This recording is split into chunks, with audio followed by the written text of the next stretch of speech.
Welcome back to Fresh Economic Thinking. Today I have a special guest, Mark Diesendorf, an emeritus professor at the University of New South Wales who studied Australia's electricity grid for many years. I thought I would have Mark on following the suggestion of our good friend Stephen Hale to get a different perspective on the costs of the renewables transition in Australia. I had Ben Beattie on a couple of weeks ago, and I think it was clear from that renewables come with a lot of additional firming and transmission costs, but maybe that's not the whole picture. So let's get to where we have agreement and disagreement with Mark Diesendorf today. Mark, perhaps you can introduce yourself a little to the audience. I was originally trained in theoretical physics and applied mathematics. I come from a family of electric power engineers. So my father, Walter Diesendorf, was the system design engineer. He designed the transmission system for the Snowy Mountain scheme. Before the Snowy, the highest voltage for transmission was 220 kV. So Dad introduced 330 kV, and that was part of the Snowy system. So I come from that background, but I'm more theoretically inclined. So I didn't go into electrical engineering, unlike my brother, for example. I went into theoretical physics and applied mathematics. And among other things, I became a modeler of energy systems.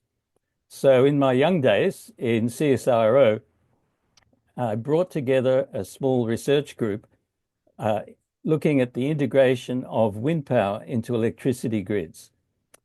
And this is back in 1978, though you can see I'm really quite ancient. And so our group of 4 or 5, it varied. What we were looking at was the conventional wisdom at the time, and that's sort of relevant to today. We looked at the conventional wisdom that renewable energy, in this case wind power, because solar wasn't yet within an affordable range. So we looked at the role of wind power, whether it was only just a substitute for fuel burns in coal-fired power stations, for example, which was the conventional wisdom, or whether it actually had some firm capacity. And what we found was, published in international journals, that wind actually does have some firm capacity. It has some capacity credit. That's the terminology.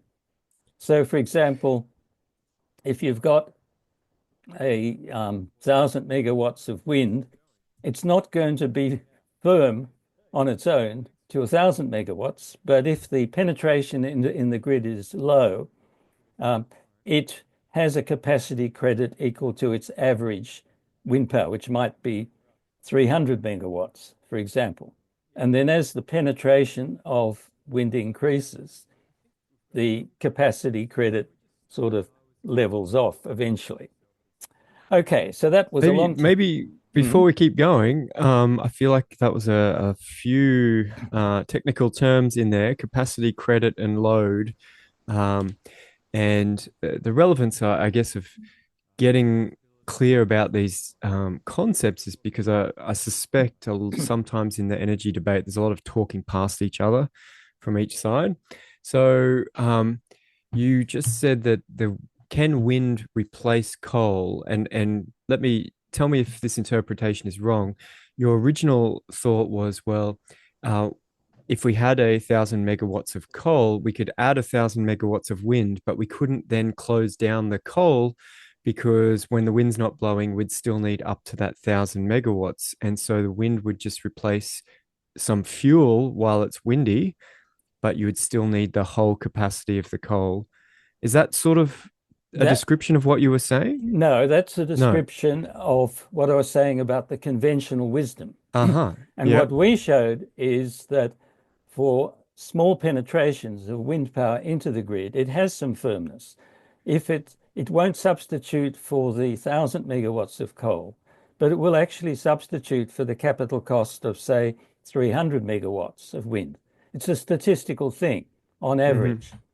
And so that was the early work. And the irony is that now this issue's come up again, and we can tackle it in a Yeah. moment when we discuss baseload. But I Yeah. want to jump forward then in my work to the 21st century, where I Hmm. was at the University of New South Wales. I'm nominally retired now, so I'm still there. But at the time, I was working with electric power engineers and computer whizzes. And what we did at that time was, of course, that solar was now cheap as well as wind. And so we were looking at scenarios for 100% renewable electricity, 94% variable renewables, and 6% or 7% hydro. Hmm. Okay. And we published a number of papers on this, and we found that we studied least cost configurations. And what we found in our much more sophisticated simulations than my early work was that, yes, indeed, the least cost configuration allows wind and solar to substitute to quite a large part and eventually all the baseload coal in the system. You still need, uh, you still have some periods where you need a gap filler. And Hmm. back in 2012, when we started this work, batteries were still very expensive, which is not the case now. So we simply put in gas turbines and we said, look, you can fuel them on biofuels if you want, because they're not going to be operated very often. And some of our least cost scenarios found maybe 6% of annual generation would have to come from the gap filler. Now, of course, all that has changed now with battery prices coming down, that is, big battery prices coming down dramatically.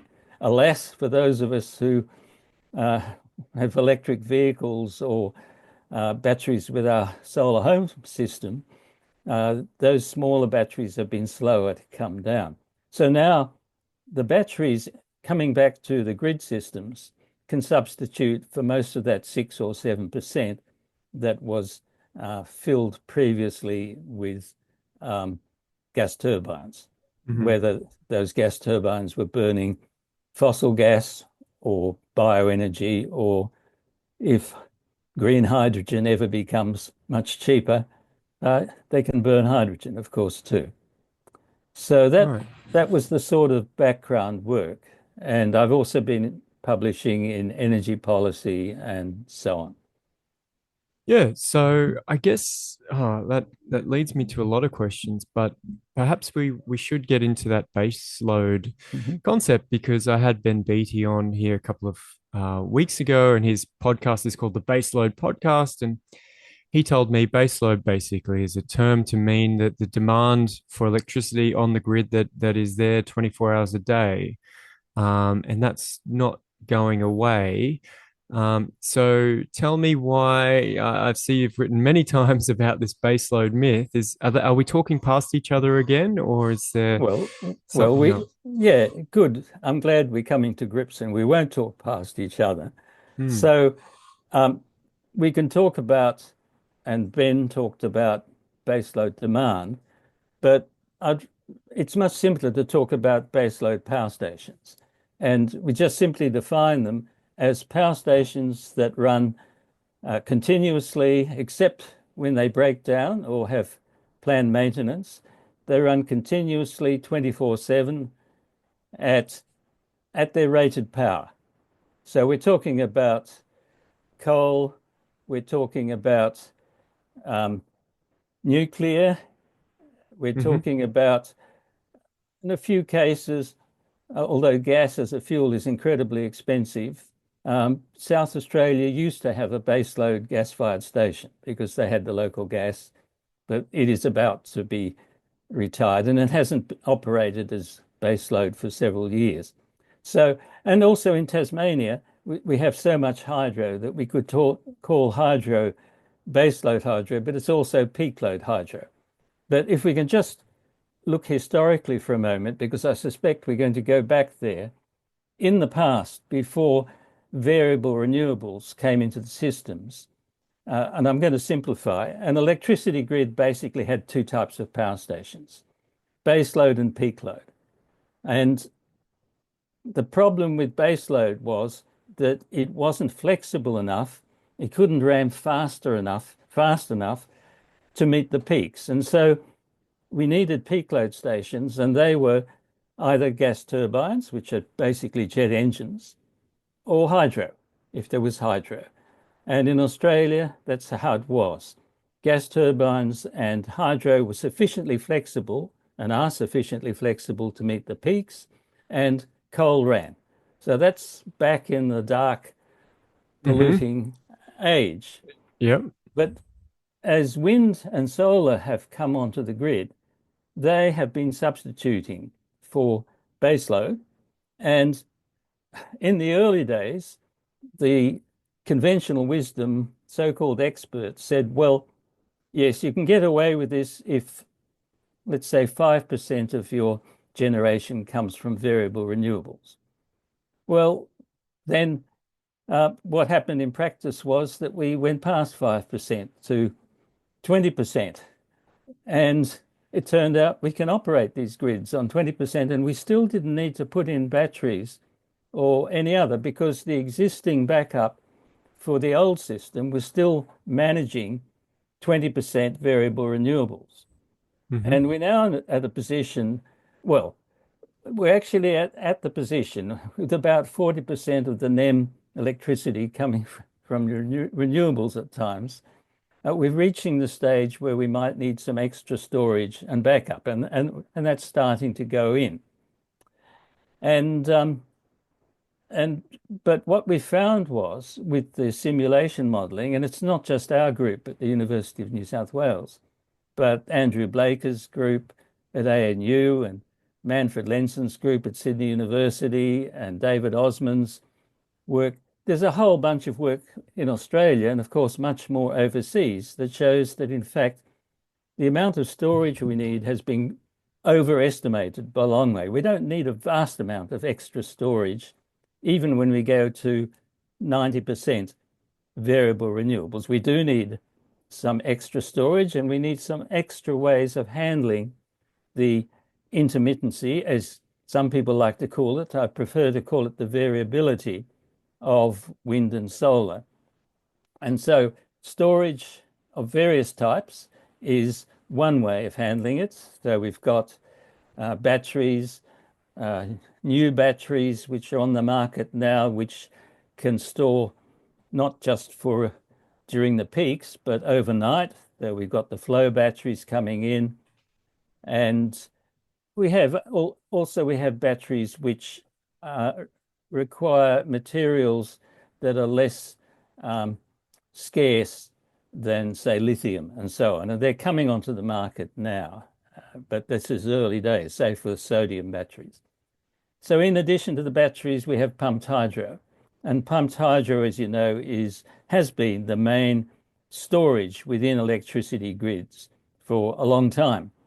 But what is new is that we're now starting to understand that smaller pumped hydro systems that aren't even necessarily on rivers, off-river pumped hydro, has a substantial role.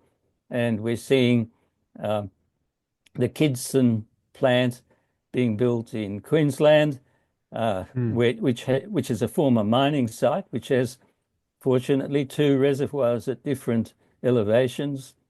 That will be online and soon.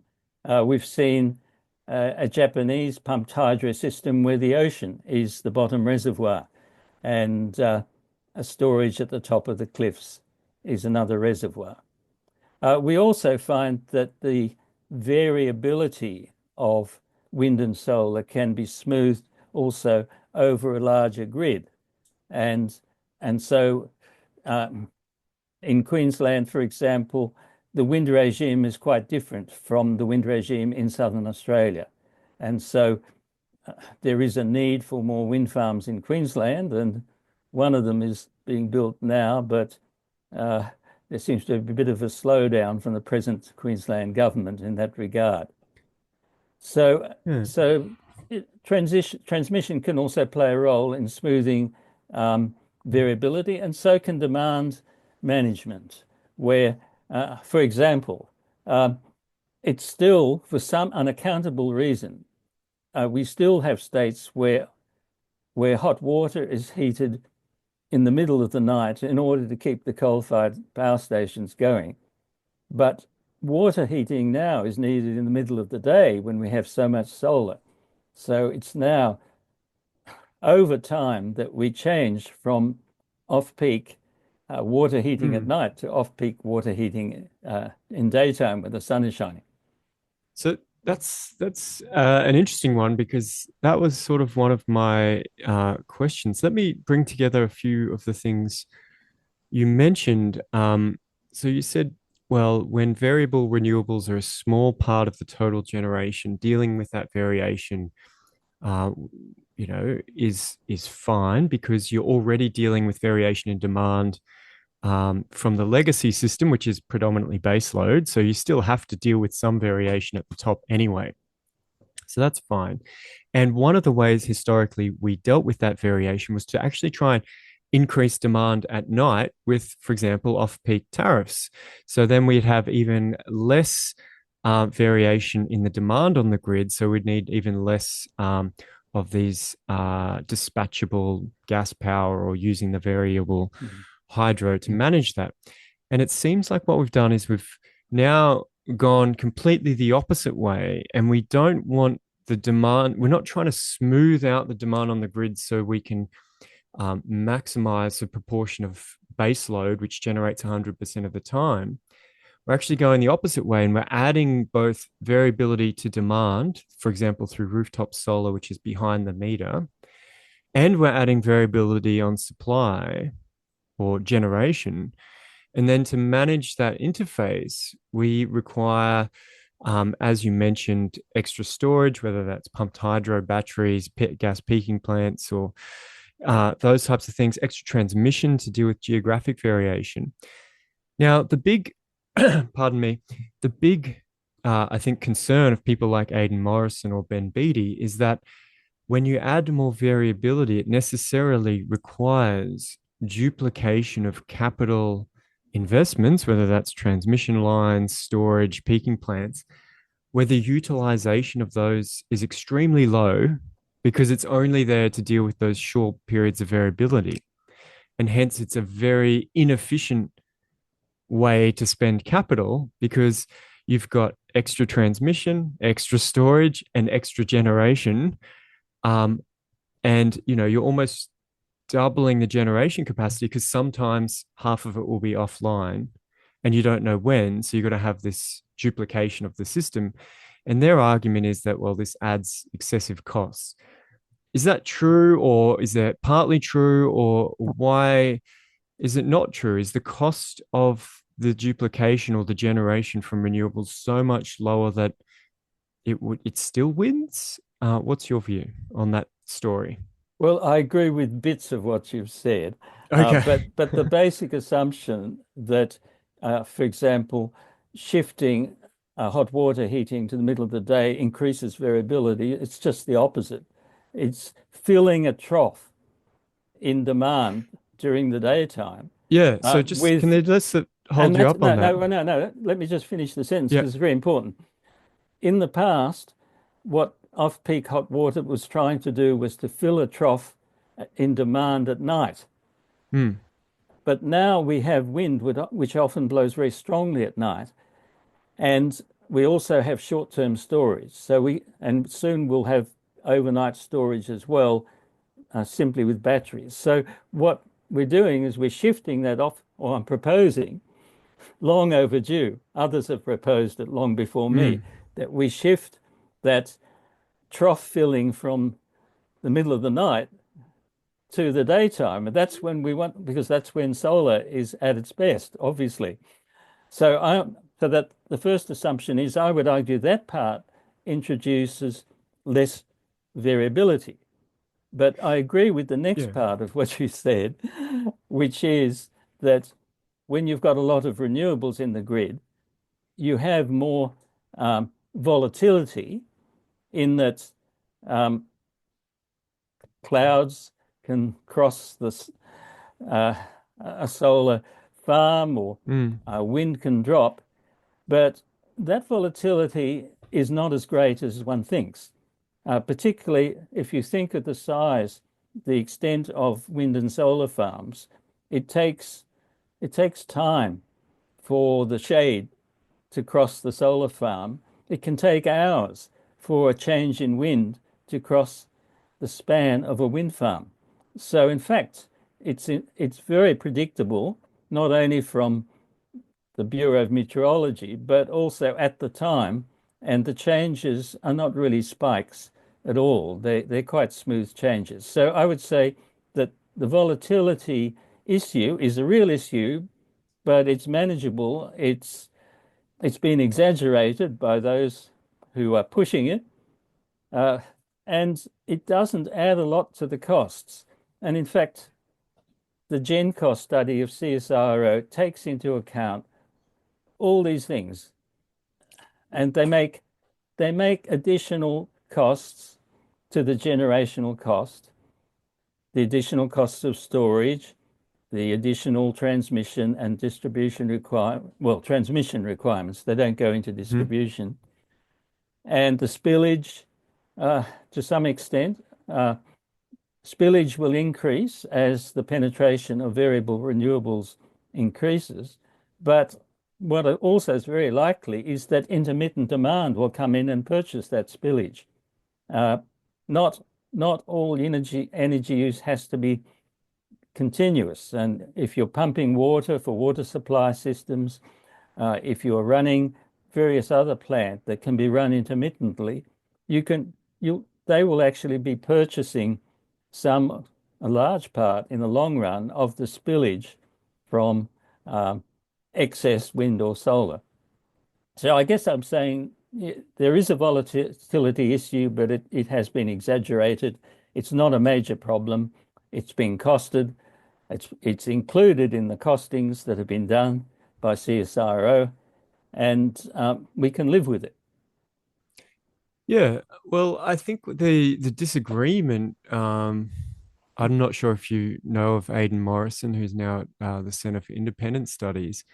I think the disagreement there is that he would say these are not costed, that GenCost excludes specifically some of the biggest additional costs, whether that's snowy hydro, whether that's various major HumeLink or other major transmission projects that are specifically required because of the additional variability of renewables. And if you, of course, if you exclude those firming transmission projects, it's going to make the generation look cheap. Um, is that your assessment also, or do you think that's wrong? Um, No, do you have any concerns with GenCost? I think it's exaggerated. I do have concerns with GenCost, but they are not of that nature. Um, GenCost Oh, was put, well, I'll give you a couple I'm of interested in concerns. your concerns as well. Yeah. Yeah, I'll give you a couple of concerns I have with GenCost, and they've been very open about their assumptions, and they've explained why they've included things and why they've omitted things. Um, I think that GenCost has been too generous to nuclear power. It's been put under huge pressure, and as a result, it has undercosted the capital cost of nuclear power stations substantially. And because you only have to look at what's happening, assuming that we do not buy nuclear power stations from Russia or China, which would be rather unwise. Mm-hmm. Most of our experience in the West has been disastrous. We've seen original costs of nuclear power stations in Finland and France and Hinkley C in the United Kingdom tripling, tripling. And so certainly that, and in the United States, doubling.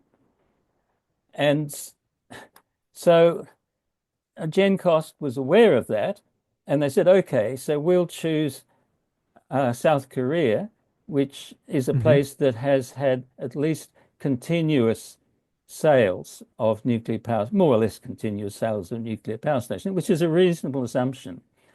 But then when you look at where they've sold the their nukes to, in the Middle East, for example, you've got incredibly cheap and exploited labor, which artificially brings down the costs. But in most cases, you don't actually have cost data that you can be sure is genuine.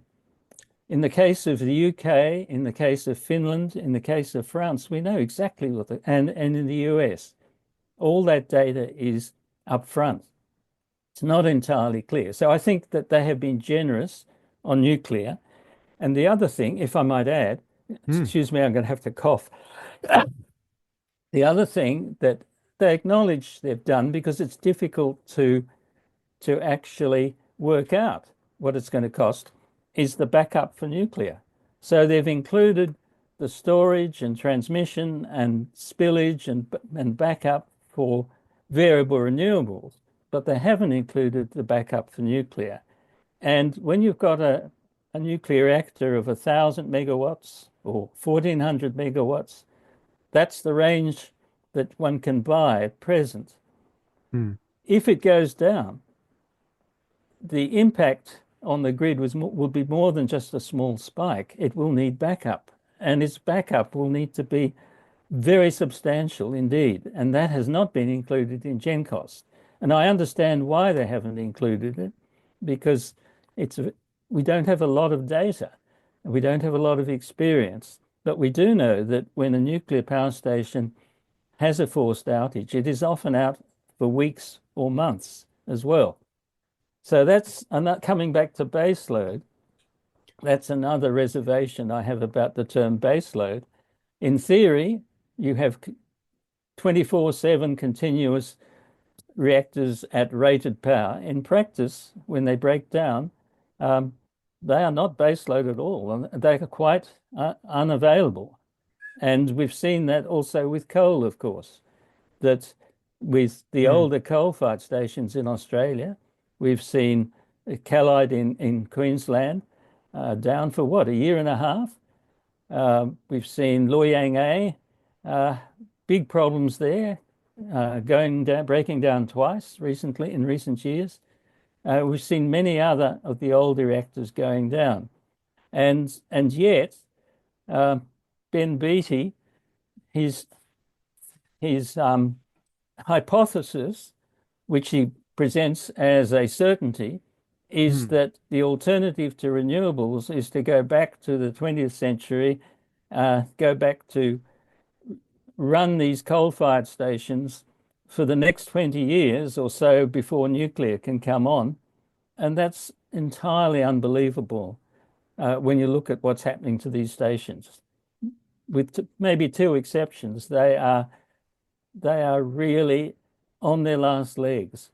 I So guess, yeah, I guess that's an open question for me, and I definitely take your point that even the baseload reactors need backup because they need maintenance and they break down, and when they do, they break down in much bigger increments. Well, that's not clear, right? If it's not windy in South Australia, that's a big increment. If wind's mhm. 20%, right, of the grid, so but they break down in chunks and they may break down together. You might have multiple. You might have that 1 month out power station and another one has some kind of error down the road. So now you have 2 out of 8 of your baseload sort of coal out for the afternoon or the evening or whenever the peak is. So there's definitely a backup um, or firming investment for any type of generation um, because of these situations. And then I guess what you're saying is that if you have like an on-site gas burner or something for uh, a number of coal generators on a site, then that investment is also going to be heavily underutilized and only going to be used during the maintenance periods or breakdowns.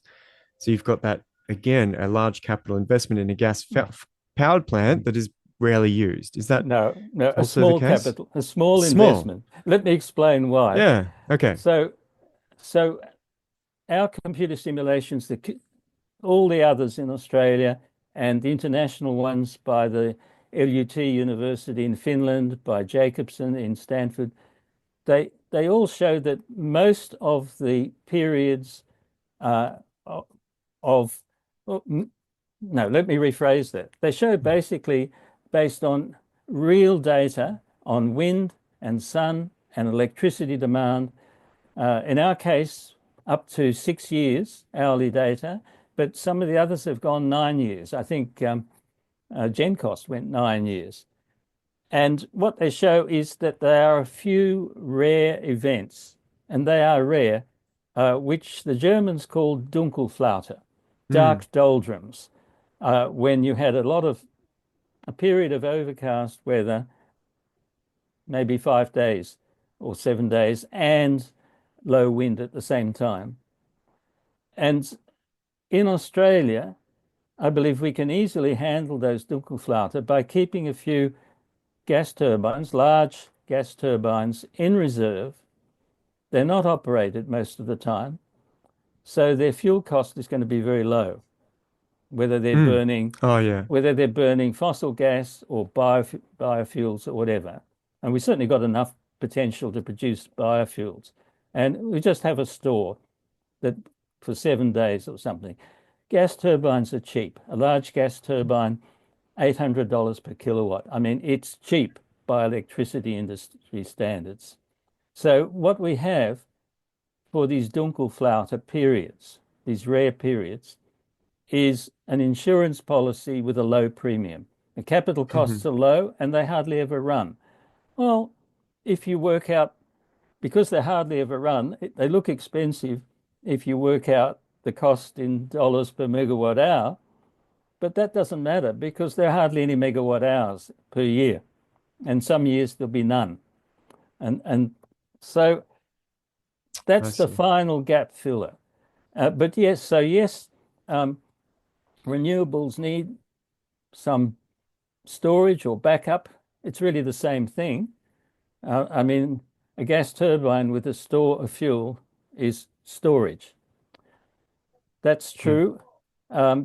But the probability of a Dunkelflaute is greatly reduced over a large grid.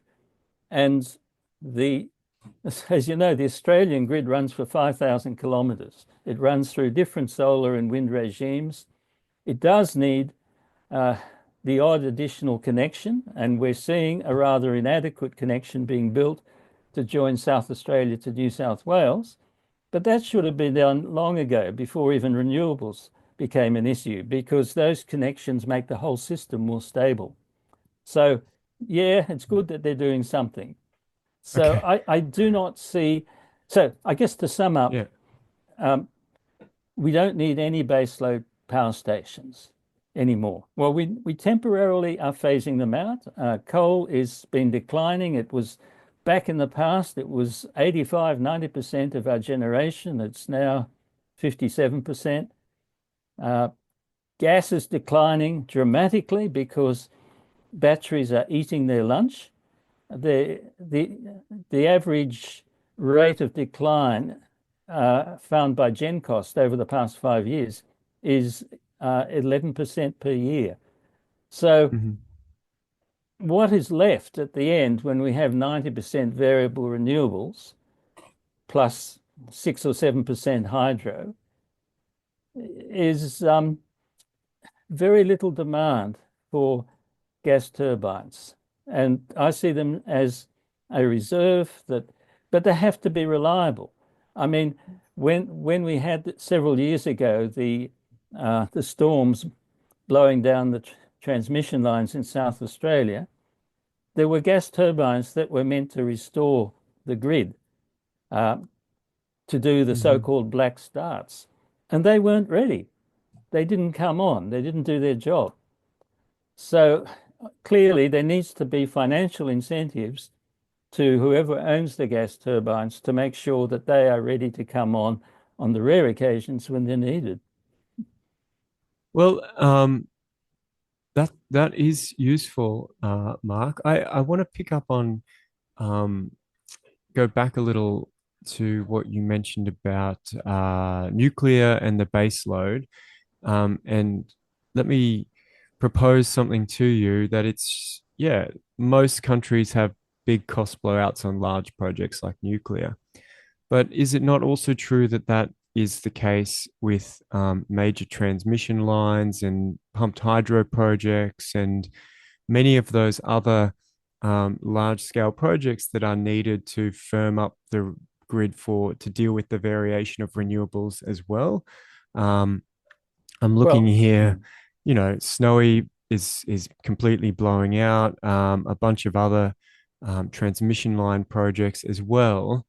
Would cost blowouts of three, four, and five times of those multi-billion-dollar projects sort of moderate your view on whether this is the least cost, way to go? Or is it so much better that, an extra 10 or 20 billion of capital works is negligible relative to just maintaining coal and gas fired generation? How do you see that? well, I was never a supporter of Snowy 2.0. Um, Uh-huh. the modern thinking, at least by some, Okay. is that pumped hydro should be small plants, usually off river, just like the Kidston plant I mentioned before, but even smaller than that. Many small plants in appropriate locations. And the ANU group has shown that there are many, many sites that are not in national parks or other sensitive areas that do not require major works and have huge potential, often with differences in elevation between the reservoirs varying from 200 to 600 meters. And Wow. they, the smaller plants offer the opportunity to look, even if they develop a lot of these smaller pumped hydro plants and one or two of them fail, so what? It's the same with a wind farm. If a wind turbine goes down in a wind farm, it's not noticed in the output of the whole wind farm. If a nuclear power station or a large coal station goes down, the grid really feels it. There's a real problem. So I think that the problem with nuclear is it's such an unforgiving technology. It's so complicated. It's so difficult and it's so expensive and it's so difficult to make it safe that Mhm. it's an order of magnitude difficulty. And we've seen this with the experience in Finland, the experience, and France is very experienced in nuclear power. Very, of course. It's the most experienced country in the world. And yet they've had enormous difficulties, delays, and cost increases with their new nuclear power station, which is still not operating. Mhm. In the US, Westinghouse went bust over its investments in nuclear power. Most nuclear power stations are very well covered by the government backup, government subsidies. But in this case, Westinghouse stuffed up with their AP1000s and they've gone bust. Um, so I would say there's an order of magnitude difference between the costs and the risks, the financial risk we're talking about now, between nuclear and failures of transmission lines or costs of enhanced transmission lines. I should say also that a lot of the enhancements that we will need for transmission lines are going to have to be made anyway, whether we went nuclear or renewables, because either way, we are moving away from fossil fuel transportation and we're moving away from fossil fuel combustion heating. So electrification is happening, not happening fast enough, except in countries like Norway, where they've almost gone all the way already to electric vehicles. So, so this change is happening, and it's sort of, well, sad and also amusing at the same time to see Ben Beattie wanting to go back to the dark old days of fossil fuels, coal-fired power stations, and so on. Uh, or or does he really want to go back? Does he just want to somehow try and keep the existing coal-fired stations, which are on their last legs, running for up to 20 years when possibly nuclear could actually be start to be installed in Australia, start to actually produce power? Well, let me try and bring it back and sort of narrow down on these conceptual differences. So, what I notice is that there's a lot of engineers on sort of that side of the debate, and I guess the way they see it is as an engineering problem. The simple thing to do is if there is roughly, you know, a large chunk of demand on the grid stable for 24 hours a day and a small bit of variability, you should just do the old-fashioned way, minimize the variability, maximize the uptime of any generation to get the highest return on any capital investment because you want it on maximum amount of time. And with renewables, if you can get a 1,000 megawatts capacity solar farm, but in terms of megawatt hours over a year of how much comes out of it, it's very, very small. So you actually have to have maybe 5,000 megawatts of solar to get your 1,000 whatever the megawatt hours is over a year.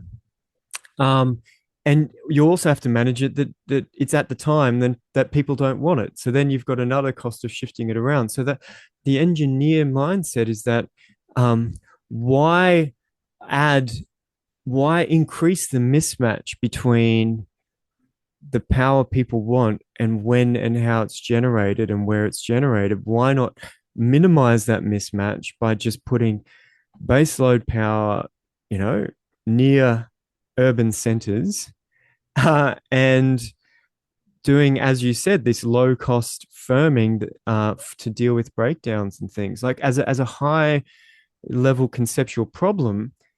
Isn't it going to be the case that to get a fixed number of megawatt hours into the grid with renewables, that the generation capacity has to be an order of magnitude Yeah. higher and the transmission as well? I Okay. think that's the big Can I picture stop? one. Can I How, stop you is there? that true, or does the price matter of these things? Well, there's really at least two questions there, but Okay, let me let's deal go. with the capacity issue first. Uh-huh. Yes, I mean we all agree uh, you need more capacity in variable renewables, possibly. Uh, well, it varies actually. At present, with the capacity factors of coal in Australia so low, um, probably only 1.5 times the capacity of the coal capacity would be met by renewables. I mean, the capacity factor is pathetic in Australia at present because the stations are old.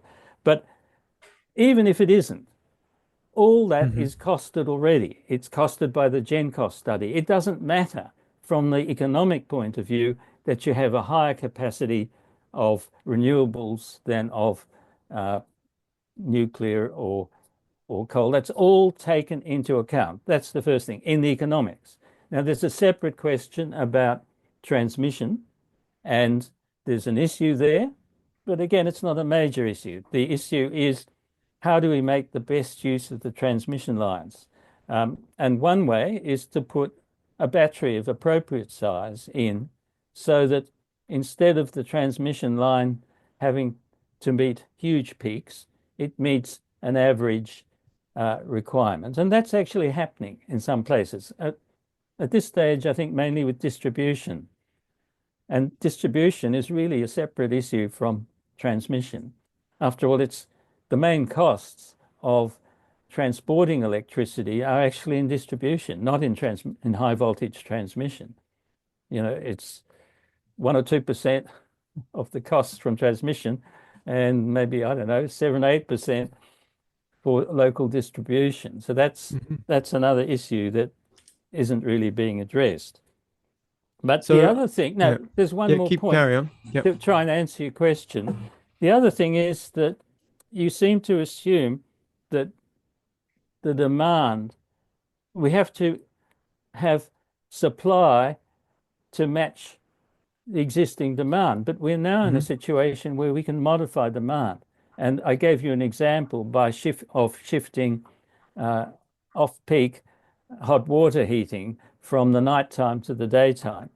We can Mm. do that in various ways. There are many industries where the demand can actually be shifted, given appropriate pricing incentives and disincentives for maintaining. So demand is now variable and it can be adjusted.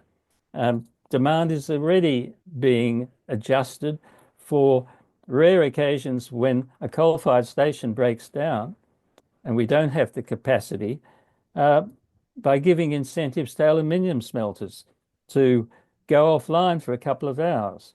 They can do that. The temperatures of their pots are so high that they don't need to be heating them continuously, and they can go offline for 2 hours and be paid for it. And that's okay.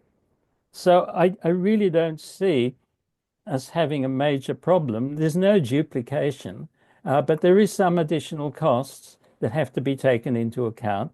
Um, and possibly I'd have to check putting batteries on distribution lines, possibly not taken into account in GenCost. But, that's a normal evolution of technology.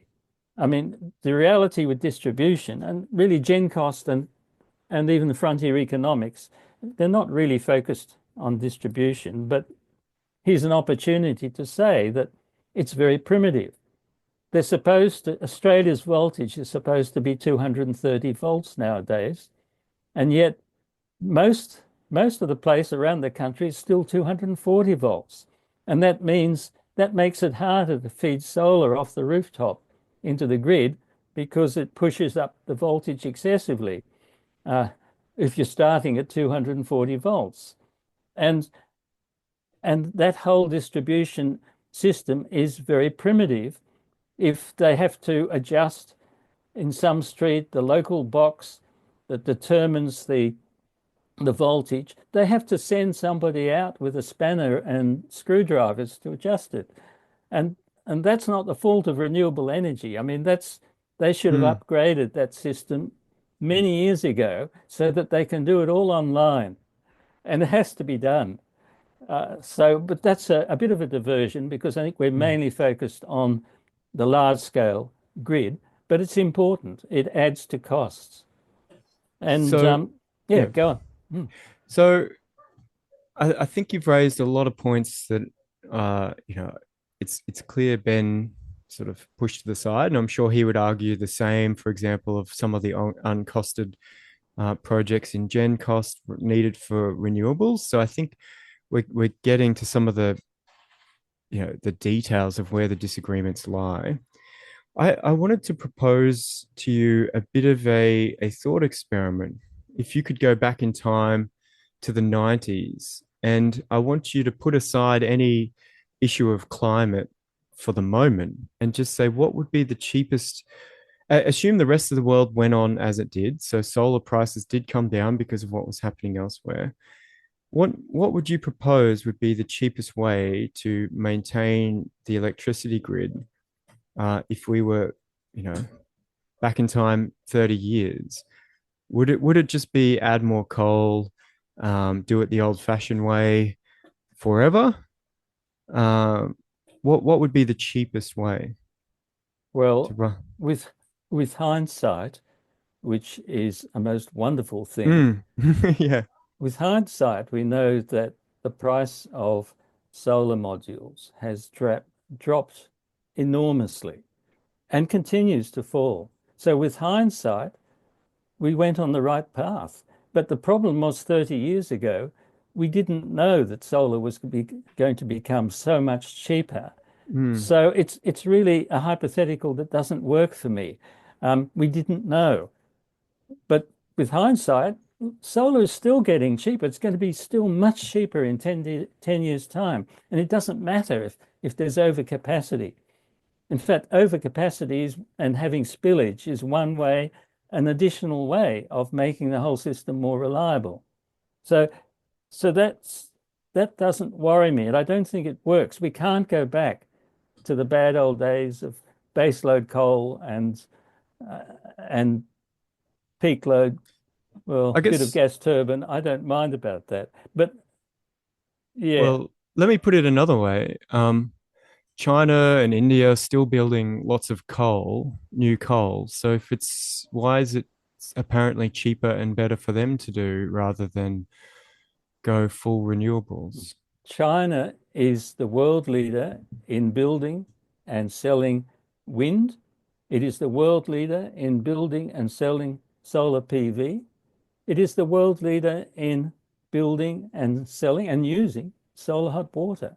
China is is way ahead. It is the world leader in the renewables transition, and it's trying to get rid of the old inefficient coal-fired stations, but sadly, it has still been building new ones, some new ones. But it is well within its target of leveling and reducing greenhouse gas emissions. Now, its target isn't a great one, but it is within that target.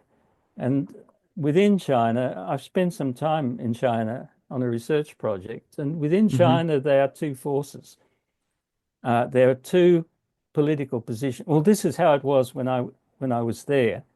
There's the majority that, as it was then, which says we can do everything the United States can do, only bigger and better, and that's the polluting pathway. And there is another group that is now much stronger. It says we can do much better than the US by leaping over their mistakes. And Hmm. so they are the world leader in renewables. But I, I would have liked to have seen them uh, reaching maximum greenhouse gas emissions sooner than they had originally planned to. So, and of course, the same with India. Uh, so, look, these are issues, but I certainly don't think we can put aside climate science. And I was rather distressed to hear uh, Ben Beattie's superficial dismissal of climate issues with, with phrases like, "Oh, if it changes, we will manage climate change." Well, Mm. we're right. It is changing. The frequency of floods, of droughts, of firestorms, heat waves has dramatically increased. 100-year floods have become 5-year floods. I mean, it is all happening, and I think it's totally irresponsible for an engineer to be uh, dismissing climate change as something from the tribal era. That's what he said. For my sins, I listened to your whole interview with him. Um, he talked about mumbo jumbo about hockey sticks. Sadly, he hasn't got a clue of the science, and that raises questions about his analysis of the engineering. Now, I need to say one thing here, Mm. that he totally misrepresented the economics of coal versus renewables. And he did that by using a very misleading comparison. He said, consider the cost of running a coal-fired power station. And he considered the fuel cost and the operating cost. And then he said to you, compare this with the power purchase agreements for renewables, which are much higher. But the power purchase agreements include capital cost. And he didn't include capital cost on the other side. It's a completely misleading comparison. And it only Hmm. became clear at the end of your interview that what he had in mind, but he didn't actually spell it out until the end, was um, keeping these old coal-fired stations running and assuming that all we need to do is count their fuel costs and minor adjustments to their maintenance costs and comparing that with new renewables. Well, honestly, it's totally incredible. So It, can you maybe let's change his view then to just building new coal power stations on the same site when when it's time to just renew. Would that be how would that look today in terms of a generation cost perspective, all in on fuel and capital? Even If Beattie recognized towards the end of your interview that new coal is incredibly expensive. And so it wouldn't, it wouldn't work. And those sites, some of the sites are already committed. Liddell is already committed to other activities, which is also a comment about the notion that from the coalition, the sites they selected, some of them are committed, some of them are totally unsuitable. So the sites in Western Australia and South Australia could not handle a large reactor, and we don't have small modular reactors, and we won't have them for a very long time, if ever. And anyway, South Australia will be on 100% renewables by 2028 already, 100% net renewables. They're already at 74%, and they're going gangbusters. So there's no room for nuclear in South Australia. New South Wales and Victoria, unless a new coalition government shuts down the growth of renewables, they will also be at 100% renewables long before any nuclear station could be installed. Mount Piper Station, which is not as old as some of the others, that site is very close to the uh, towns and other communities within 5 kilometres.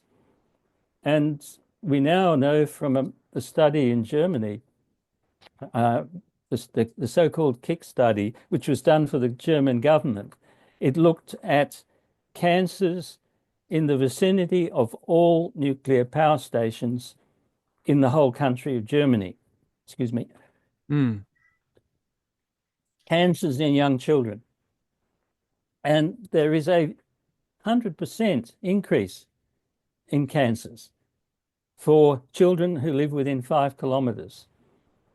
And the theory is that this is caused by prenatal exposure to radionuclides of the mothers when they're pregnant, because we know that the fetus is far more sensitive to radiation than an adult, for example. So so I that's guess, yeah, I mean, so those for sites are out.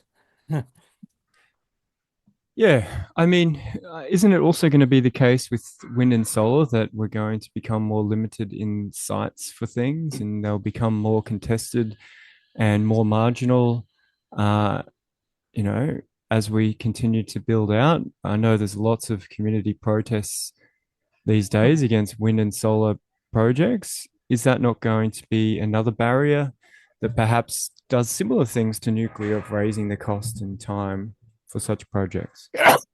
Sorry.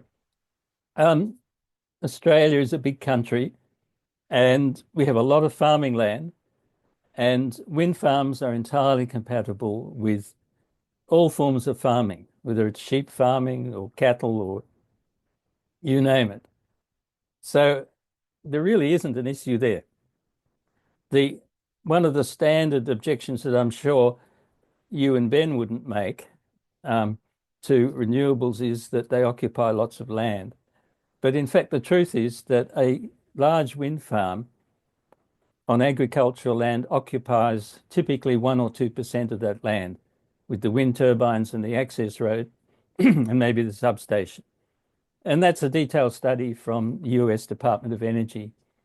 Mm. And similarly with solar farms, now they're starting to build solar farms in sheep country a bit higher off the ground, and the sheep can take shade underneath them without any problem. The Chinese are going even further. They're really amazing.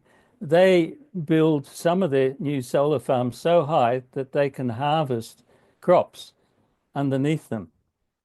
So, and of course, this gives the farmers an additional revenue during periods of drought, for example, and heat waves.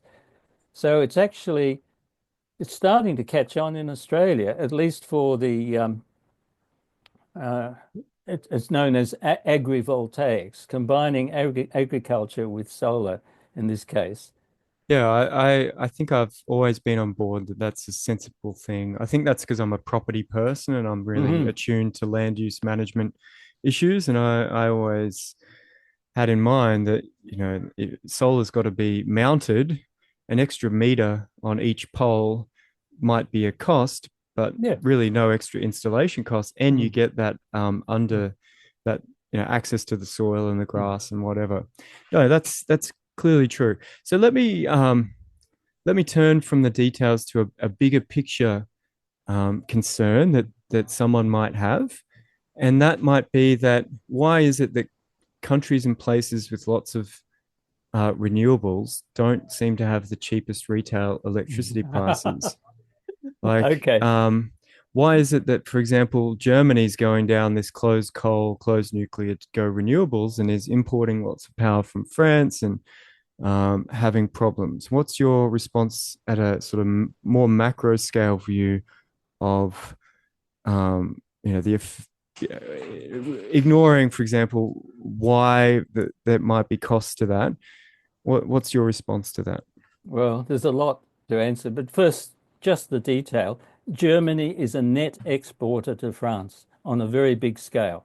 So the people who say, oh, Germany's importing lots of nuclear from France, it's simply incorrect. Germany is a net exporter and it has replaced its coal-fired power stations with primarily with wind, also some solar in South Germany, and it's now replacing, sorry, let me go back. It's replaced its nuclear with uh, with wind, and it is now replacing coal with wind.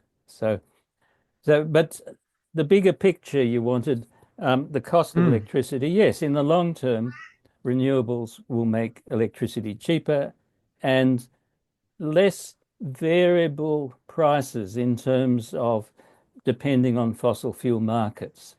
In the short term, what we're facing right now is the situation of the war in Ukraine, which has had a global impact on fossil fuel prices, pushing up the grid. In Australia, we're still in a situation, although gas is rapidly declining, it is still playing a significant role in lifting the price in the grid because it is so expensive. In Eastern Australia, as you know, hmm in Eastern Australia, gas is basically at export prices. Last time I looked, it was about $14 a gigajoule. Uh, Yeah. so, um, although renewables are very busy eating the lunch of coal, and batteries are starting to eat the lunch of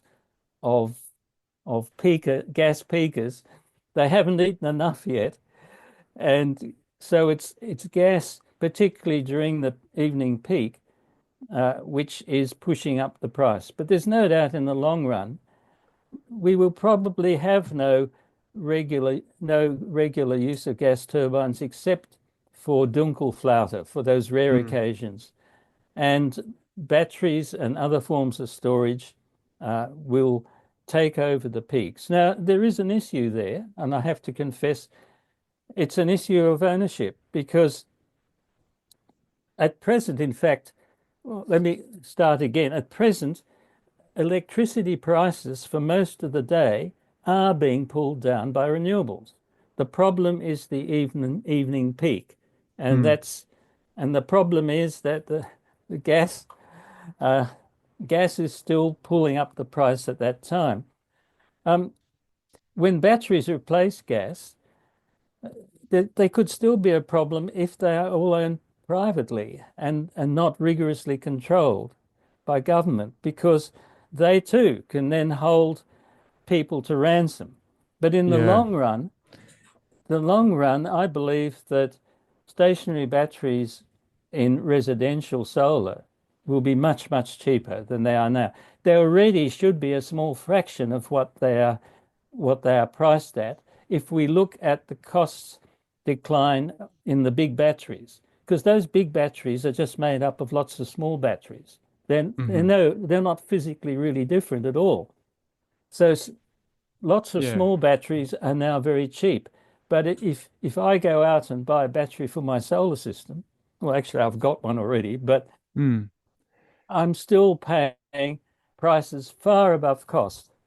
But yeah. it's only a Well, matter of time with competition that home batteries will come down in price, and also batteries in cars will come down.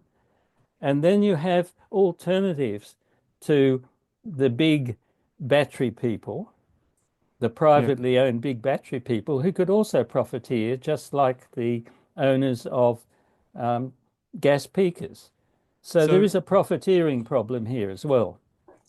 So that's interesting. So you're saying during those peak demand, low renewables periods, whoever's got that dispatchable power can essentially extort the market because they're the only ones who can fill that little gap, whether that's batteries or gas. And so are you saying that the that price is not related to the price of gas because it's just the maximum they can charge to fill it in? And if the same gas generators had cheaper gas, they would just make more money because they're already charging the maximum at that period. Or if gas was cheaper, if the East Coast gas was not tied to the global price, that those gas generators would underbid each other, and those peak um, prices would come down as well.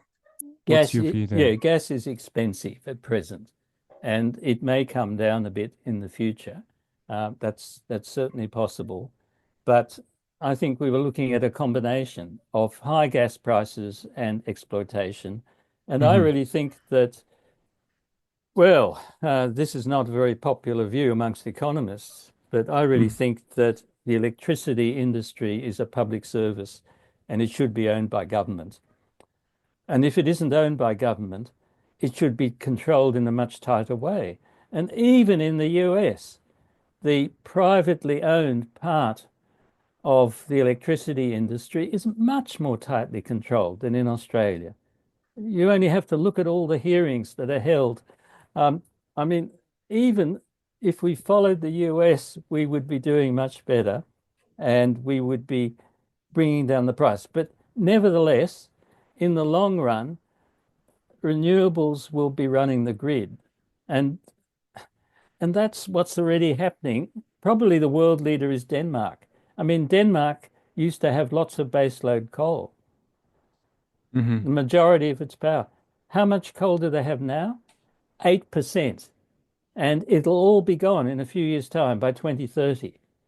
So what's happening in Denmark is happening on a much slower scale in Australia. But Denmark has 88% of its electricity coming from renewables.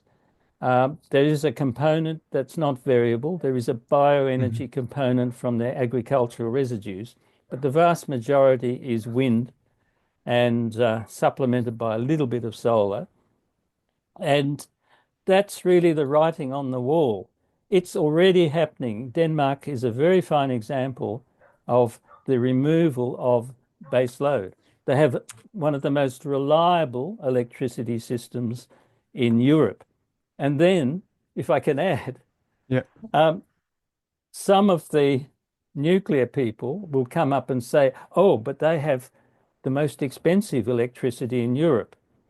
And I would say that's very misleading because Danish electricity is expensive because they have the highest tax on electricity, which goes into consolidated revenue of almost Mm. any country in Europe. And if you take away the taxes, then Danish electricity prices, and you compare them across Europe, are more or less in the middle. There's nothing Yeah. spectacular about that. But in the So long run, look, we can't lose economically with renewables. They're so much cheaper and safer and cleaner. And in the long run, they will make a significant contribution, even taking into account that in retail electricity prices, transmission is is higher, a higher component than generation. And it's a higher component because there is another example that is a very fine example of overpricing, gross overpricing of the transmission under current ownership. Um, the transmission owners have no risks and they can basically set a totally unrealistic price. And I are think they not transmit regulated entities with caps on returns? not sufficiently, Okay. in my view, that they really need to be uh, put under much more. much tighter control, um, handing basically over transmission to private companies. What we lose, well, we can see the signs. Transmission has been neglected for decades in this country. I mean, it is really in a parlous state. And again, it's only renewables that have given a jolt to governments to say we have to do something about transmission. But the problem goes back before the period when renewables became a significant part of the grid. So So, let me just respond to three things that you just mentioned, and then I'm going to try and sort of summarize your overall view and where we got to on the differences, and where there's agreement and not, for example, with Ben Beattie. So we can be a little bit more clear. Let me respond with three things. You mentioned Denmark is sort of middle of the road on retail electricity prices, and I think um, one of my issues I'm not clear about is, are places with high renewables, do they have more expensive electricity simply because they're rich, wealthy, high wage places, and those places are doing more renewables? And any electricity is going to match the cost of doing business in that place. Australia has high wages. It has expensive, construction for housing as well, right? So any type of energy is going to be scaled up compared to Southeast Asian countries, for example. So that's one point.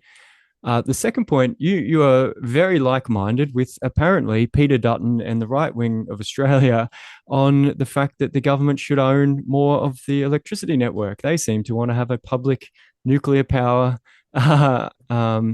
business, which I think is kind of hilarious and shows to me how crazy our politics is at times when the free market right wing party is now all about massive government-owned businesses. So that I just think that's an interesting point. And the final point, you were talking earlier about gas, and so I assume that you support an East Coast gas reservation so that we can have cheaper gas for making bricks and electricity and anything else on the East Coast, and getting that East Coast price down. Is that the case?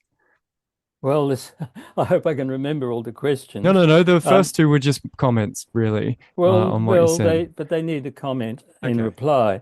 great. Um, I really have very little in common with the coalition views on uh, electricity because they haven't got a clue really about how it works. If you listen to their statements, um, the only reason the coalition wants public ownership of nuclear power is that no private company is going to invest in it. I mean, that's No, the situation. And around the world, the only private companies who invest in nuclear receive enormous subsidies from governments. In the US, they are subsidized on everything, on uranium enrichment, on waste management, on uh, uh, um, limited liabilities if there's an accident, and the list goes on and on. And it's the same in around the world with nuclear. So the coalition is forced itself by supporting nuclear, it's forced itself into this absurd situation, which you've correctly identified as absurd, that they want to have public ownership of nuclear. But they have no choice. If they want nuclear, uh, they won't be able to find an industry. Maybe if they work out an enormous subsidy, who knows? So that's my response to that. Now, you made a comment about privatization. I'm just trying to remember what it was. no. The second one was like high wage, high Oh, income yeah. places have expensive electricity regardless of how it's generated, simply Well, because they're high wage, expensive places, like Denmark, for example. yeah, that's very difficult to answer without a detailed statistical multivariate Yeah, survey. yeah. Well, I Um, realize it's just this but ad hoc comparison of going, oh, well, the place with the highest wages and most expensive everything in the world also happens to have the most expensive electricity. Well, that's not that informative, right? I don't think one can draw any conclusions because Mm, electricity retail electricity prices depend on so many variables. That's one of the Yeah. problems in separating out the effect of renewables, that there's so many other factors, geography. Uh, Um, for example, um, long before it had renewables, South Australia had the most expensive electricity in Australia. Why was this? Geography. It's a small state with a small Mm. population. It doesn't have the advantages of size that can spread out costs, fixed costs. It's always been expensive, but even then, in the age of renewables, there were times when South Australia had one of the cheapest wholesale prices of electricity, as climate and other conditions varied and demand and so on. So I don't think you can draw much in the way of conclusions at all from Mm. electricity prices. The nuclear people, the pro-nukes, um, they always say, look how cheap electricity is in Canada, but they don't. The nuclear industry is heavily subsidized there. It's really impossible to draw any conclusions from the electricity price. But where we Do, can get conclusions is from the few countries where we actually know the details of the costings of nuclear power stations. would you not say that in many places, including Australia, that solar and renewables has been subsidized for quite some time? I mean, Mhm. I got solar 20 years ago on my roof and was paid 40 cents a kilowatt hour for putting it into the grid for Yeah. many years. And so there's billions and billions of subsidies over the last 20 years also for renewable. Is that not true? Uh, well, gone are the days where you get paid 40 cents. Mm, I'm lucky to get 4 cents for feeding into the grid. And remember, the distributor who gets it for 4 cents then does not need to put it through transmission, can sell it to my neighbor for 30 cents. So in some ways, I think there is a subsidy to the distributor on the part of the very low feed-in tariffs that they are charging now. Now, of course, it becomes more sensible if you charge by time of day, if you pay mm, feed-in tariffs by time of day. And if they did that on a consistent basis, more people would buy batteries so that they can uh, adjust their costs. But no, but the subsidy thing is a very interesting thing. There is still a small subsidy for purchasing a solar system. My personal view is that if we didn't have the threat of climate change, the subsidy would be entirely unnecessary. In fact, several Latin American countries do not subsidize renewables at all, and they're going gangbusters on renewables. So I think, in theory, we could do away with the subsidies, but what that would mean would be a much slower transition in the energy mm. sector. The subsidy, as I see it, is there to drive a more rapid energy transition. It's not driving it fast enough, in my view, but it is helping to to develop the market and the chain of the supply chain and the skills in the installers. And we are way ahead. And the reason we're way ahead, by the way, with domestic Mm. rooftop solar is the ridiculously high electricity prices that we have received from the grid for so long. I mean, this again is, I think, follows to a large degree from privatization, uh, and it really means that privatization drove solar systems for the home. Uh, People saw that if they have to pay 30 cents and if they install solar, there's an upfront cost, but it works out that they're really only paying 10 cents a kilowatt hour, then it Mhm. really makes sense. So again, there's been a lot of profiteering in the privatized and commercialized electricity industry. And electricity prices in Australia, not just in rich parts of Australia, but generally, are ridiculously high. And much higher than the labor costs because there isn't enormous labor costs for an electricity industry. Even in the old days, Mm. you walk into a coal-fired power station, as I've done, there's nobody there. The only people are in the control room. The coal is being dug by these huge Mm. machines, which are imported machines. There's a few people inside each of those machines. The coal is put on conveyor belts, never touched by a human hand. It goes into the coal-fired station. So certainly coal power and gas power employ very few people directly at all. At least with renewables, you get significant employment, at least in the setting up stage, and that's important. So, look, can I Um, just, yeah, I'm going to try and wrap up a yeah, bit with some points, and you can okay. of agreement and disagreement, and you can maybe respond to one or two if you Yeah, think, can or I, ignore them if you think they're an accurate well, representation. because my memory is We'll shaky in go my one at a old time. age, I'd like to deal with them one at a time. Yes, please.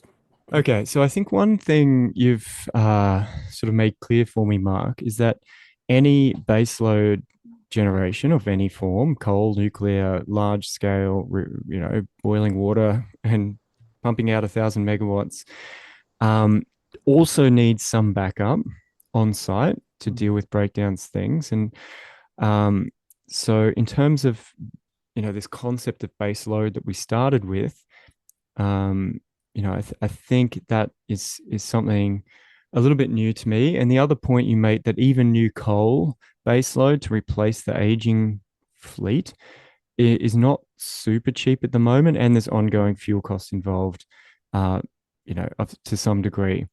I think the difference, one big difference, in your view, to maybe Ben Beattie and Aidan Morrison is the degree to which demand on the grid can be shifted in time to manage things, and the degree to which the cost of doing that is factored into the GenCost and other analysis.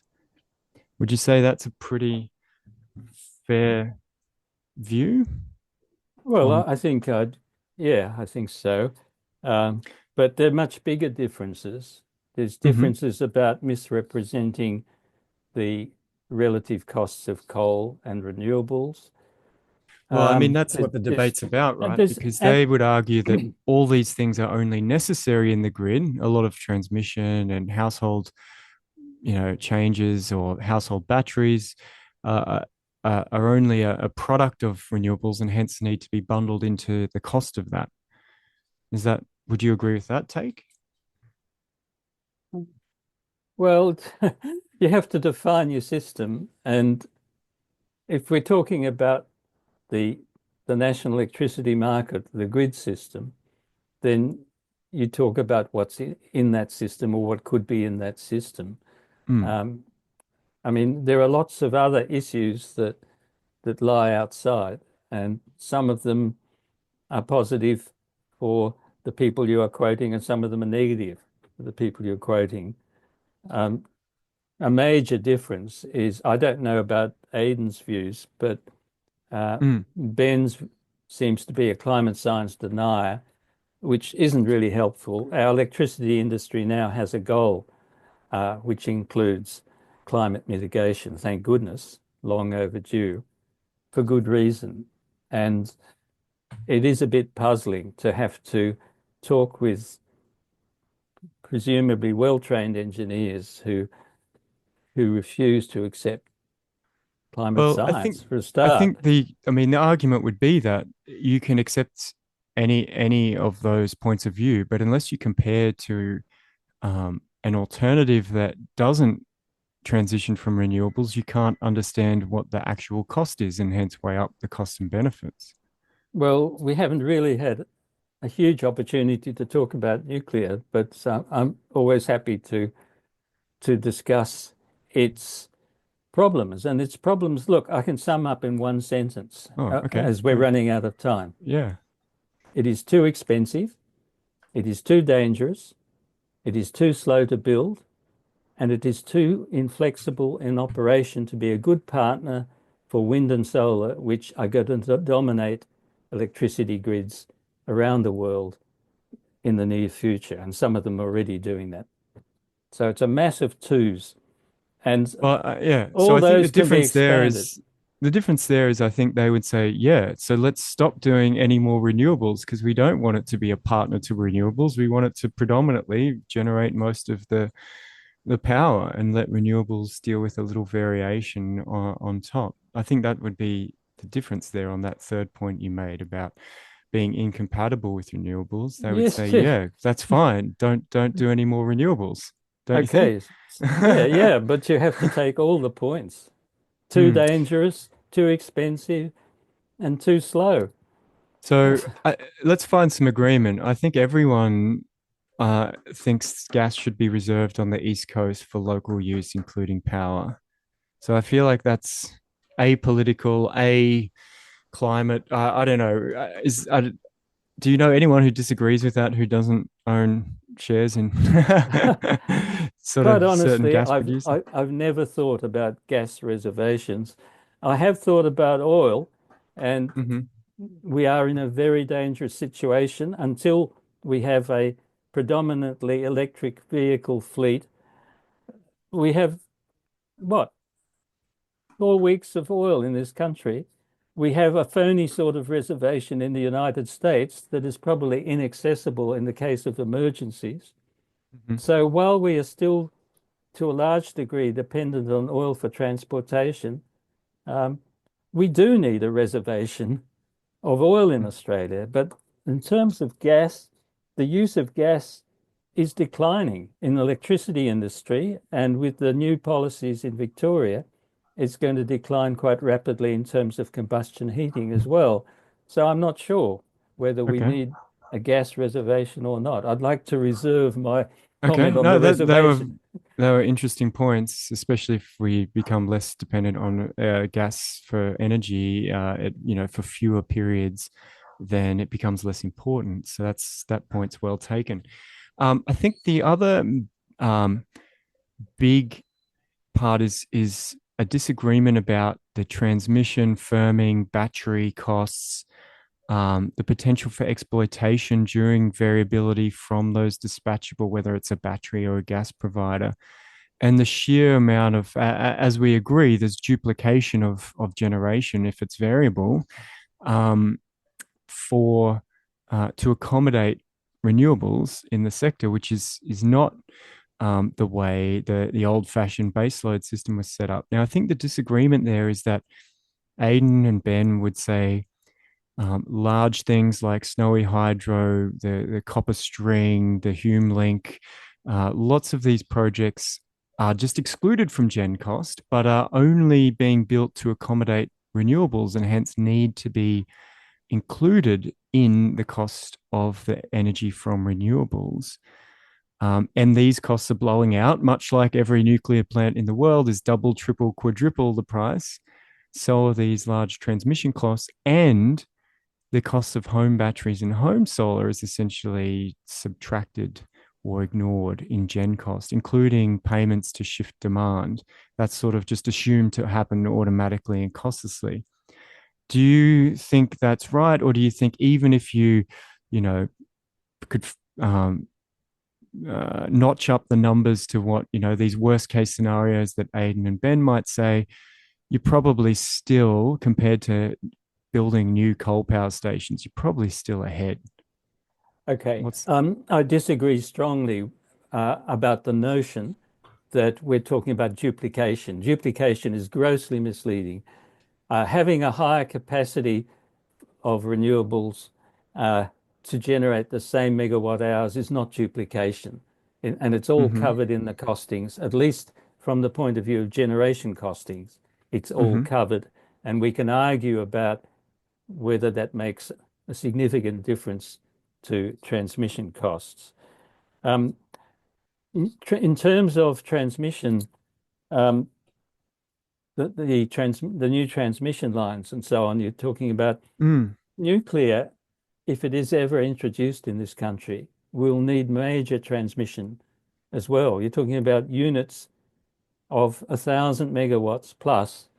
mm, Uh, it will need major transmission, and there is no evidence for having any confidence that we will have small I modular agree with that. reactors. Yeah. Okay, there are none. There are a couple of small reactors operating around the world, one in a ship in Russia and one in China. They're not modular. They cannot be reproduced. There are small reactors in nuclear submarines. They cannot be mass produced. They're totally unsuitable for power generation. So we come back to nuclear.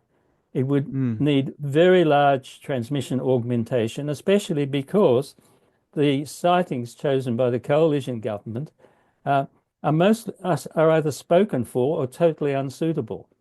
Right. And So so they're saying transmission. basically transmission costs for renewables we're not including enough, and you're saying, well, yeah, but you've completely ignored them for nuclear anyway, which is Exactly. comparable. So actually, we're much closer to a like for like comparison than what you assumed. Yeah, I think that's a fair point, And, Mark. and and then we're left with the GenCost study Hmm. and all the other studies that the Lazard based in the United States, the multinational investment advisor, Mm. they don't do quite such a detailed study as GenCost. But the GenCost study, what I like about it is that it sets out its assumptions, it explains why it makes it. It deals with objections and explains why it has taken certain pathways and not others. Um, it is the best study for Australia that has ever been done, while the frontier economics study can hardly be taken seriously. It doesn't compare. It claims uh, its nuclear scenario is cheaper, but it has a scenario with a greatly reduced electricity demand. Again, comparing apples and shoes, you have to compare demands. If they want to have a low demand, they should compare GenCost with a low demand. They ignore the time value of money, which is fundamental in energy economics. They, they say that they're calculating real costs. It's laughable. Um, Well, I think they one of the assumptions there is that the high demand is only a product of the electrification of households that is assumed to take place, and the cost of that is still an economic cost. It's just because households are paying, you're not counting it if we all get rid of our old cars and buy new electric cars. no, And my, so does my that point, not? no, my Mm, point is that if you're going to do an economic comparison, you've got to compare with the same demand. And simply, it's cheating to say, oh, well, we'll reduce the demand, that'll reduce the costs. All right, we'll then reduce the demand by the same amount from the results of GenCost to get a fair comparison. So, um, yeah, I I I mean, think there is an honestly, issue there because I it's think all they would say that the high demand itself is caused by a cost imposition on users of electricity for substituting from other things to electricity that well. unnecessarily. I think if the coalition's policies on energy, such Mm. as they are, hardly spelled out, are introduced, uh, I think the danger is the whole electricity system will collapse because basically they want to stop the growth of renewables and somehow keep the existing dying coal stations going. It's not going to work. So, and Yeah, I'll look, be and very interested to know what new coal would cost in Australia because it seems to be not part of the conversation at all. And I think, a lot of people, I'm from Queensland, a lot of coal areas in Queensland, they love it. it They would they would like to know. Oh yeah, Um, it's all in the GenCost study. I've got it here actually. I printed out the graph. if I Um, recall, though, these are like pretty high pressure advanced coal projects they have. it They doesn't assume with make new a coal. huge difference Doesn't make it to the okay. costs. Look, honestly, they're just completely. I'm just looking at them now. Um, they are more. There is a tiny.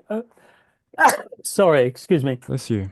To be fair, there is a very slight overlap um, between the costs of coal and renewables together with all the integration costs and storage and so on. But Hmm. anyway, they are So, ruled out by the yeah. climate threat. So we should probably wrap up. Okay. One other point mentioned about Germany being an energy exporter. Just having a quick Google now, it looks like that reversed last year and had been declining for some time. Um, so I think that is why it's top of mind for a lot of people because I think, you know, 2023, 2024, something like that was the first year of German net electricity imports. And so I think that was why it was such a talking point, even though historically that was not the case. And I think it's quite interesting at the end of the day how every side of this debate um, is really doesn't really trust the market too much. I'm an economist, so I always find it interesting to note these things. As we said, the coalition doesn't trust the market, wants to build nuclear. You and I are skeptical of the potential for abuse in the market from dispatchable generators or battery owners in certain periods because of the way it's designed. And it's quite interesting that at the end of the day, we just want um, in a way, the past to come back and have a apolitical agency just go out and give us cheap electricity. Would you say that's sort of a strange commonality on all sides, or do you not see it that way? I certainly don't want to see the past in electricity generation. What I do want to see is the past before neoliberal economics got such a grip on the throats of government decision making, where really, and that is the ideology that leave everything to the market, and yet with with an energy system, or specifically an electricity system, um, strategic planning is absolutely essential. And a So I market think, cannot do that.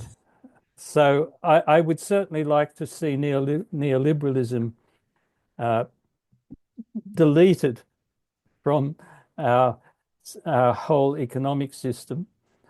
And I mean, I think I agree to some amount, but that sort of does that not undermine your argument against nuclear that the private sector won't do it, it's got to be subsidized. I mean, you're sort of saying that's going to be the case in general in electricity, that is not a good bellwether of whether something's sensible or strategic. no, not at all. I mean, a government still has to assess the economics of its decisions. If it's a state government, it has a budget that it has to keep. If it's a federal government, it's got more flexibility because a government in a country like Australia can create money, and it does. If it wants to pay $368 billion for nuclear submarines, it can create that money, and it may well do so. But All right. so no, no. But look, coming Yeah. back to your point, um, a government-owned electricity industry still has to do the economics of economics still plays a vital role in decision making, but economics has to be within the framework of sustainability. And sustainability in this case means meeting climate mitigation requirements and other requirements, air pollution requirements, and so on. So so you can have a much stronger government influence on decisions and still have a market, but the market needs to be much more constrained, in my view. I guess the argument against that of working within climate is that Australia is such a small player. What does it matter? Why shouldn't we just have cheap stuff now? I mean, the temperature's not going to change in 100 years because of our electricity grid. How do you see us fitting into the global sort of climate um, Well, policy most system? countries in the world could say the same thing. And if they do, we head for disaster. Um, there are a few big emitters, China, the United States, the EU taken as a whole, and and then the rest of us, we're number 14 in terms of emissions. So about 1.5%. No, my approach is basically that every country that takes genuine action encourages other countries to do so. And if every country simply says we're only 1% or 2%, then we go down the plug hole, basically. So I don't really accept that argument at all. Um, you can apply the same kind of argument to murder or something. Murder is only a very small percentage of deaths in Australia. So why don't we do away with the police force and so on, and just concentrate on the big causes of death, air pollution, cancer, dementia, and so on. I mean, it's just not a logical way to argue, in my view. Mm. Fair enough. Well, I think there's a disagreement there as well with some of the other side of the conversation. But Mark, I appreciate your time. I'm glad we had a chance to really get into quite a few details, and I think we did settle on where disagreements lie and where there's some agreement and acknowledgement of the other side. So I appreciate your time today. Where can people find your writing on this topic? Is there a place I Okay, should send them? so I've got a personal website, which is an easy one. It's markdiesendorf.com. Okay, And that with is easy. Diesendorf spelt, no doubt you'll have the correct spelling on your website. I will. So it's Diesendorf, markdiesendorf.com. Right. And as you found some of my articles, yes, I publish articles quite widely. And my latest book is called The Path to a Sustainable Civilization, co-authored by Rod Taylor. And it includes a chapter on the energy transition, but it goes much more broadly to discuss what are the barriers to having a society that is more environmentally sustainable and socially just and more peaceful. And then begins a discussion of how, if we organize as a people, we could actually make this place a bit better. Okay, that's terrific. Well, check it out. Go and find Mark's writing. I really appreciate your time today, Mark. And I'm interested to hear what the listeners have to say. Thanks again. And thank you very much, Cam, for the interview.